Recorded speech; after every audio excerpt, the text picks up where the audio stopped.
teman-teman, saya kembali lagi. Masih inget gak saya siapa?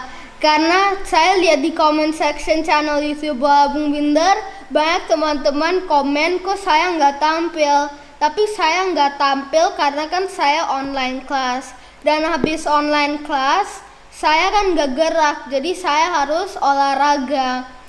Dan kadang-kadang saya juga ada photoshoot. Jadi untuk more info, follow aja Instagram saya.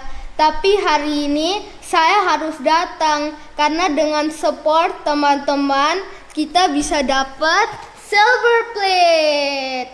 Dan sekarang saya akan unboxing silver plate ini. Ini saya sekarang harus buka ya, tapi before juga udah buka, kan ada banyak tipnya ya. Jadi ini waktu kita buka, kita dapat letter dari YouTube punya CEO di sini tentang channel kita. Terus di bawah sini ada play button kita di sini. Di dalam plastik ini ada play button dan kita keluarin. Ini harus careful ya. Terus ini play button kita, channel YouTube Bola Bung Binder. Dengan support teman-teman kita bisa dapat ini silver plate.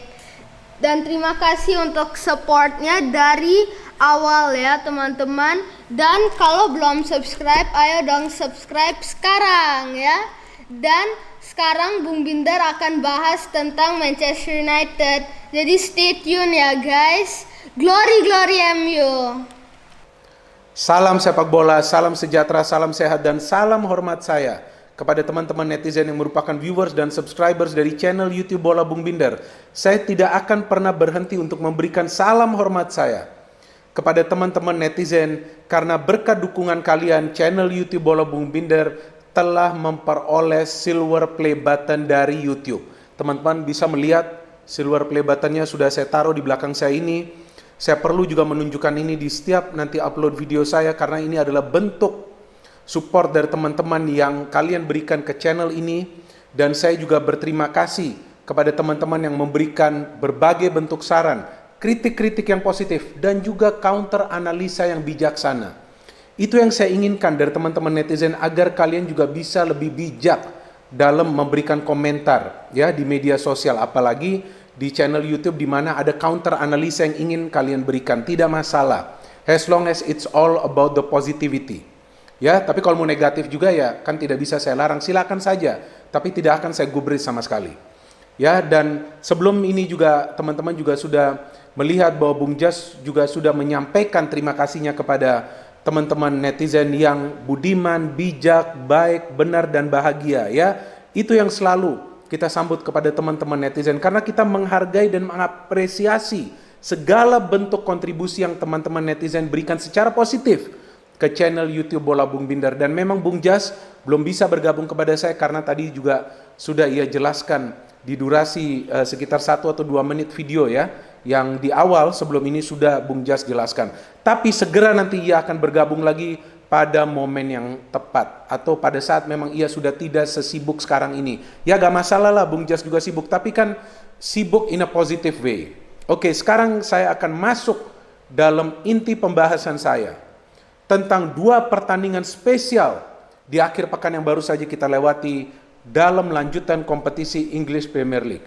Yang pertama, tim favorit saya ya, ada nih Arsenal Football Club ya. Ini adalah match program dari pertandingan Arsenal melawan Charlton Athletic yang saya nonton langsung dari Stadion Highbury Arsenal pada tahun 2003. Sudah pernah saya jelaskan di video saya beberapa waktu yang lalu tentang pengalaman saya pada saat saya menyaksikan atau menonton pertandingan Arsenal langsung ya dari jarak dekat di dalam Stadion Highbury, stadion yang memang sangat angker pada saat itu bagi tim-tim lawan ya. Stadionnya tidak besar tapi sulit bagi para tim untuk bisa berkembang permainannya di stadion tersebut, yang membuat juga Arsenal sempat invincible ya dalam 1 musim, bahkan 1,5 musim kompetisi English Premier League. Tapi itu memang adalah sudah sejarah, namun sejarah yang perlu selalu kita ingat karena dengan menjadi invincible Arsenal juga mendapatkan trofi Premier League yang dilapisi emas ya. Belum ada loh yang mendapatkan trofi tersebut. Oke, sekarang kita membahas tentang pertandingan Arsenal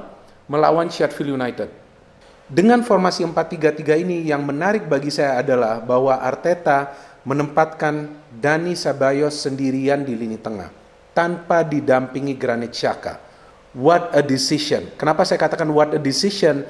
Karena Ceballos benar-benar mendapatkan keleluasaan untuk mendistribusikan bola. Tercatat ia mencoba memberikan umpan ke lini depan sekitar 5 kali. 3 diantaranya berhasil ia berikan kepada Aubameyang. 1 diantaranya Aubameyang menciptakan peluang yang hampir tercipta gol bagi Arsenal dari jarak jauh ya di menit-menit awal. Ceballos mampu juga mengalirkan bola secara cerdas. Ia paham kapan harus memberikan bola ini ke lini depan, kapan juga harus menahan sedikit dan memberikan passing di lini tengah. Itu yang membuat Arsenal bermain lebih pintar di pertandingan ini. Padahal mereka menghadapi tantangan berat untuk membongkar lini pertahanan dari Sheffield United yang bermain cukup fisikal. Sheffield tidak ingin menyerang. Mereka memancing para pemain Arsenal untuk keluar, tapi tidak semua pemain Arsenal terpancing. Hanya Ceballos, Elneny, dan juga Saka yang lebih sering aktif menyerang.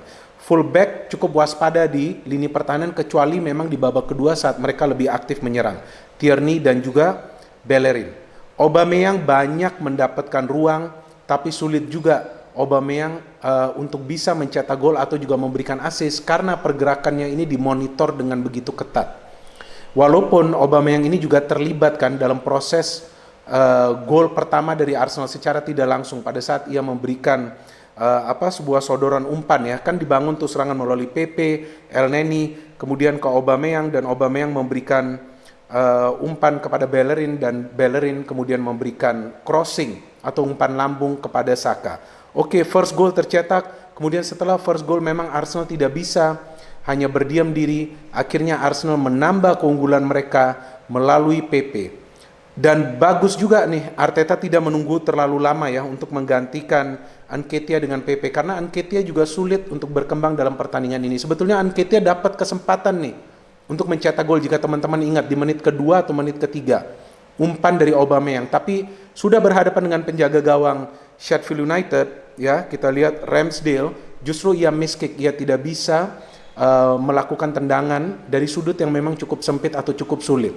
Jadi pada saat Pepe masuk, Pepe memiliki teknik yang lebih tinggi dan Pepe juga memberikan ruang yang lebih luas kepada Aubameyang sehingga Aubameyang ini bisa mencari posisi-posisi yang menguntungkan. Salah satunya itu pada saat ia memberikan umpan kepada Bellerin dan Bellerin memberikan crossing yang bisa dimanfaatkan oleh Saka. Kemudian Pepe skill individualnya bagus, tapi juga kita lihat ada peran dari Bellerin yang memberikan umpan yang akurat atau umpan seperti trupas ya kepada Pepe dan ia bisa sprint untuk menyelesaikan umpan yang ia peroleh dengan teknik placing yang bagus atau bisa kita katakan sempurna. Memang ada fight back dari Sheffield United, tapi saya melihat bahwa defense Arsenal kali ini bermain cukup dalam dan saya tidak melihat ada sebuah kesalahan dari salah satu pemain Arsenal yang coba dimanfaatkan oleh para pemain Sheffield United. Gol juga yang dicetak Sheffield United saya kira cukup bagus ya, tapi mereka hampir saja sebetulnya mencetak gol penyamakan kedudukan, tapi memang para pemain Arsenal sudah terlihat lebih waspada menjelang pertandingan berakhir. Dan saya kira bahwa Mikel Arteta melakukan serangkaian perubahan ini untuk membuat Arsenal lebih tajam lagi di lini depan dan lebih kreatif lagi di tengah. Ya, karena bisa kita lihat juga nih dari statistik teman-teman, saya perhatikan dari statistik, Arsenal lebih banyak memperoleh shot on target, padahal mereka tidak banyak melakukan tendangan ke arah gawang Sheffield United. Artinya efektivitas dan efisiensi permainan Arsenal sudah terlihat pada saat Arteta merubah formasi dari 3-4-3 ke 4-3-3 dan juga merubah starting line-up-nya. Di pre-match analisis saya menjelaskan dan menegaskan bahwa MU memiliki peluang 55% dibandingkan Tottenham Hotspur 45% untuk meraih kemenangan. Ya, dan kesimpulan saya adalah MU bisa menang dengan skor tipis dan MU perlu mencetak gol lebih awal. Tapi teman-teman juga perlu mendengar lagi pre-match analisis saya. Saya juga menjelaskan bahwa Ole Gunnar Solskjaer perlu memberikan kesempatan bagi Donny van de Beek untuk main dari awal.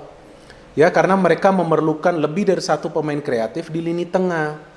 Jangan hanya mengandalkan Nemanja Matic dan juga Paul Pogba, atau Paul Pogba dan juga Scott McTominay, karena ini bisa membuat permainan MU kaku di lini tengah. Mereka menghadapi lawan Tottenham Hotspur yang akan menaruh banyak pemain di lini tengah. Kemudian kita tahu bahwa masalah MU ini di lini pertahanan memang masih terlihat karena memang mereka tidak bisa menguasai bola secara efektif dan efisien. Efektif karena pada saat menguasai bola mereka tidak bisa memberikan passing-passing ke lini depan yang lebih akurat. Efisien karena mereka lebih banyak melakukan passing di antara para pemain yang berada di tengah dan di belakang yang bisa sering dimanfaatkan oleh para pemain dari tim lawan. Paham ya sampai di sini? Nah, step selanjutnya bagi Manchester United seperti apa? Pada saat mereka tidak menurunkan pemain yang lebih banyak kreatif di tengah, tentu mereka akan memaksa para pemain yang berada di sektor sayap untuk menyerang lebih aktif. Boleh saja menyerang lebih aktif, tapi mereka menghadapi tantangan besar. Pada saat memang kita lihat di sini Tottenham Hotspur juga memasang 2 pemain fullback ya. Jadi ini Mourinho ini cerdas juga. Ia memasang fullback Aurier dan juga Reguilon. Formasi Tottenham Hotspur sedikit berubah. Saya melihat ini adalah 4-3-3. Jadi fullback ini bermain cukup di belakang, cukup dalam lah di belakang. Ini yang menyulitkan Rashford atau juga Mason Greenwood untuk istilahnya liak-liuk, ya menari-nari. Itu kan biasa istilah yang kita gunakan di pertandingan ini. Jadi tertutup rapat nih ruang pergerakan dari kedua pemain yang mencoba beroperasi dari kedua sektor flank. Bruno Fernandes dimatikan juga di tengah. Kita lihat Højbjerg ini penampilannya bagus, Sissoko juga lumayan. Oke, and then who else? Pogba sulit mengontrol bola. Nemanja Matic lagi-lagi kan saya sudah katakan di pre-match analysis, pemain ini mengkhawatirkan juga pada saat memberikan passing. Terbukti di game ini beberapa salah passing dari para pemain MU dimanfaatkan oleh para pemain Tottenham Hotspur untuk mencetak gol. MU bisa mencetak gol lebih awal melalui penalti lagi ya, tapi ini kali penalti adalah kontak ya kepada Martial, di mana ia dijatuhkan di dalam kotak penalti. Bruno Fernandes bisa mengeksekusi penalti itu menit kedua. Tapi setelah itu kan kita lihat ada kesalahan dari Harry Maguire, kemudian ada salah passing juga dari Eric Bailly. Nemanja Matic beberapa kali juga kehilangan bola, dan kecepatan ya dari para pemain Tottenham Hotspur. Teman-teman lagi deh dengar analisis saya, pre-match analisis saya di video tentang Manchester United atau Tottenham Hotspur. Sudah saya jelaskan bahwa cara bermain Tottenham Hotspur di bawah Mourinho itu adalah passing and movement. Passing, kemudian pemain akan mencari ruang yang bebas untuk menerima passing kembali. Dan itu yang terlihat dalam game tersebut ya, antara MU lawan Tottenham Hotspur. Para pemain Tottenham Hotspur ini tidak tinggal diam menunggu bola. Satu passing, satu bergerak. 2 orang passing, yang bergerak bisa 3 orang untuk mencari ruang, untuk mengganggu konsentrasi para pemain Manchester United. Jadi pada saat Harry Kane memegang bola atau menguasai bola ya, yang gerak ini antara Son atau juga Lamela. Pada saat Lamela menguasai bola, yang bergerak antara Kane atau Son. Jika Son menguasai bola, yang gerak antara Lamela dan Kane, dan ini berjalan sempurna. Karena lini pertahanan MU ini bobrok. Ya, saya perlu menggunakan istilah bobrok karena benar-benar mereka tidak bisa menjalin kerjasama di lini pertahanan. Mencoba menjalin di lini tengah juga, mencoba menjalin kerjasama di lini tengah juga tidak rapi. Lini pertahanan juga koordinasinya tidak rapi. Bagaimana bola ini mau dialirkan ke lini depan? Maka itu saya jelaskan di pre-match analisis saya, Donny van de Beek perlu dimainkan dari awal. Memang sebaiknya Donny van de Beek dan Pogba dan Bruno dimainkan secara bersamaan. Karena bahwasannya MU hanya mengandalkan Bruno Fernandes ini sudah bisa ditebak oleh para pemain tim lawan yang merupakan tim-tim yang kuat. Ya, kalau tim-tim yang biasa ya mungkin Fernandes masih bisa beraksi. Lawan Tottenham kan mati kutu dia akhirnya, dan tidak ada opsi lain bagi Manchester United. Ada kartu merah nih bagi Martial yang saya kira kontroversial juga. Seharusnya mungkin Lamela juga mendapatkan kartu merah karena yang mulai kan Lamela. Mungkin saja nih para pendukung Manchester United akan menggunakan alasan kartu merah ini yang menjadi penyebab MU kemasukan lebih banyak gol lagi. Ya, yang membuat mereka kalah telak, sangat telak dengan skor 1-6.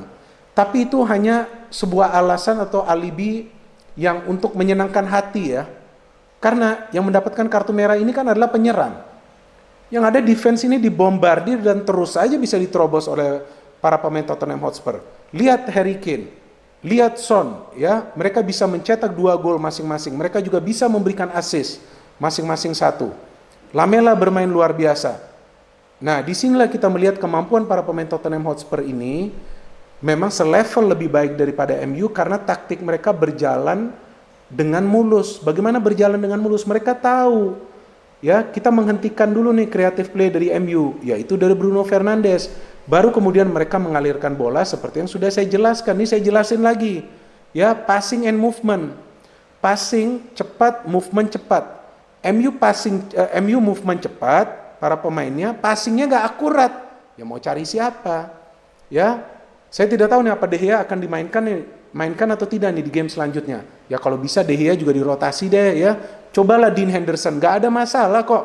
Ya, emangnya MU bisa juara? Sulit lah saya kira kalau sudah kalah 2 kali. Dan kalahnya juga kan kita tahu telak. Lawan Palace kalah 1-3, lawan Tottenham Hotspur kalah 1-6. Apakah Ole akan tetap menjadi manajer Manchester United? Ya bisa jadi akan tetap bertahan sampai Desember. Jika sampai Desember MU ini tidak improve, saya kira tidak ada alasan lagi bagi manajemen MU untuk mempertahankan Ole Gunnar Solskjaer. Dan saya kira alasannya bukan karena tidak ada pemain baru. Mau ada pemain baru pun seperti Donny van de Beek tidak dimanfaatkan.